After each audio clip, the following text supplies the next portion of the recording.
The Bible offers special protection for widows with special warnings to not abuse the widow.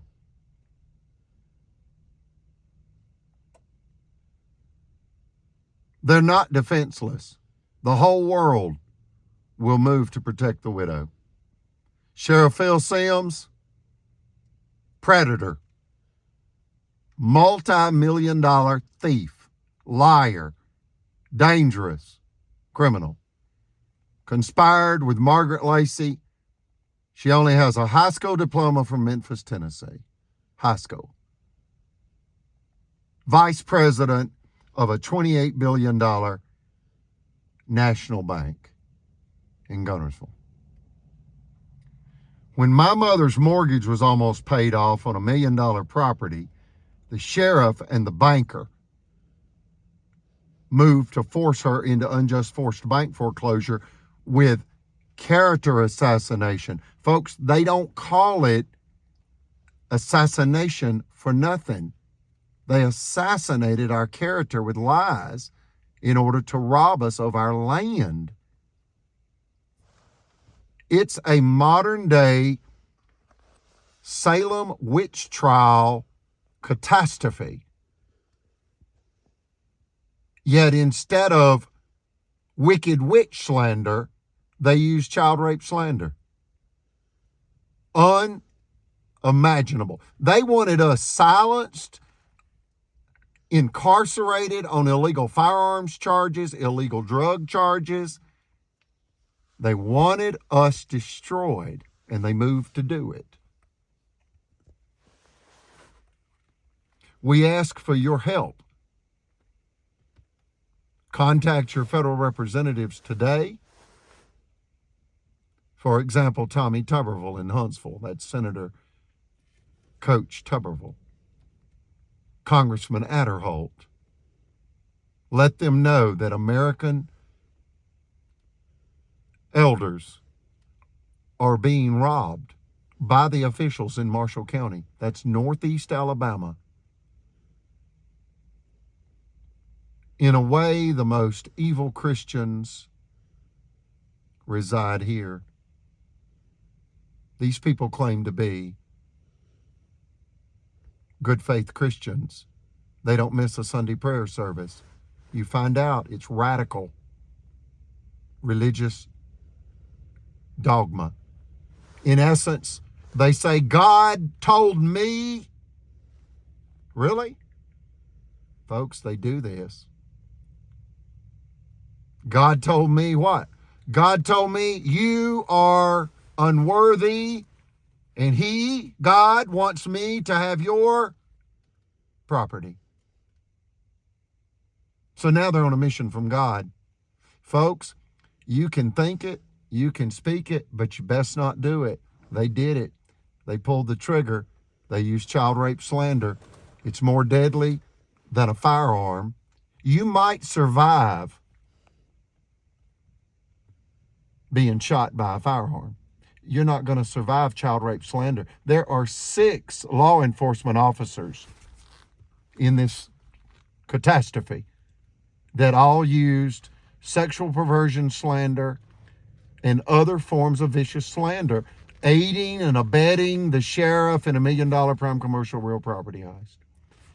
Any questions, any statements? Just like to say that we thank you for all the support from y'all on y'all's end, and for those who are personally going through their own trials of rights being infringed upon, to explore and know the proper routes that you need in order to seek justice for that. If you have any questions on that process, I'm sure you can contact us on here, and we would see what we can do to help you. As far as that goes, hang in there like a hair in a biscuit. Thank you for that pure truth testimony. I want to simply add, if you want to learn more about this type of catastrophe that's created by the authorities with a hidden agenda, and it's normally theft, it is theft. Either the theft of people's rights or their property. It's power, control, and resources unjustly acquired or attempted to be acquired by corrupt government agents. The Oklahoma massacre. Google that. 1930s. I can tell you in less than a minute. A young African-American male attempted to get on an elevator with a young American white female, and she said no, and it turned into a massacre where slander was used, saying that the young boy tried to do something he didn't try to do. He just wanted to get on the elevator with a young white girl. This is the 30s, and a massacre ensued where thousands of African Americans were literally massacred by white people that were moved in a hysterical, murderous mob against the African American community in Oklahoma City. It's called the Oklahoma City Massacre, 1930s. Another one is the Scottsboro Boys. That is the Scottsboro Boys in the adjoining county to Marshall County. That's Jackson County. I can tell you real quick in less than 1 minute, 2 young white girls were caught on a freight train without a ticket to ride.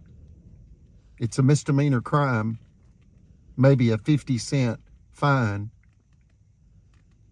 They panicked, overreacted, and claimed that the 9 African-American young boys that were on the train with them raped them. Did you hear me? 2 young white girls in Jackson County, 1931, were caught on a freight train in Flat Rock, Alabama, DeKalb County, guilty of boarding a train without a ticket to ride. To take the guilt off of them, they said they had been gang raped by 9 African-American young men. The young men were all sentenced to die by electrocution. And when the truth came out, one of the girls came forward and said, "Look, my female friend told me to lie. We had no idea it would lead to the death sentence of 9 innocent boys." Alabama would not recant. They would not exonerate them. They let them stay in prison. You can Google that, the Scottsboro Boys. Why am I talking about this? Folks, if you don't know, Marshall County has attempted to misuse the stereotype that American Boy Scout masters are predators to young boys. Brother Chappell was a Boy Scout master for over 20 years in Clearwater, Florida. He never hurt anybody. He prominently displayed photographs of himself with Eagle Scouts in his apartment. It was used as vicious slander to destroy him. They attempted to use a stereotype and create a public moral panic, hysterical mob violence. Show the wrought iron on our building. We had people throwing chairs into our front windows because the sheriff was telling people, "Get them! They abuse kids." A catastrophe.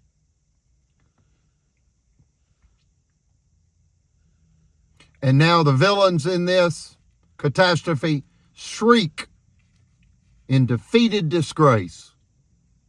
That's Sheriff Phil Sims, Margaret Lacey of Cadence Bank, Chris Bailey of Liberty Bank, and Jimmy Carnes, Miss Eugenia's corporate attorney.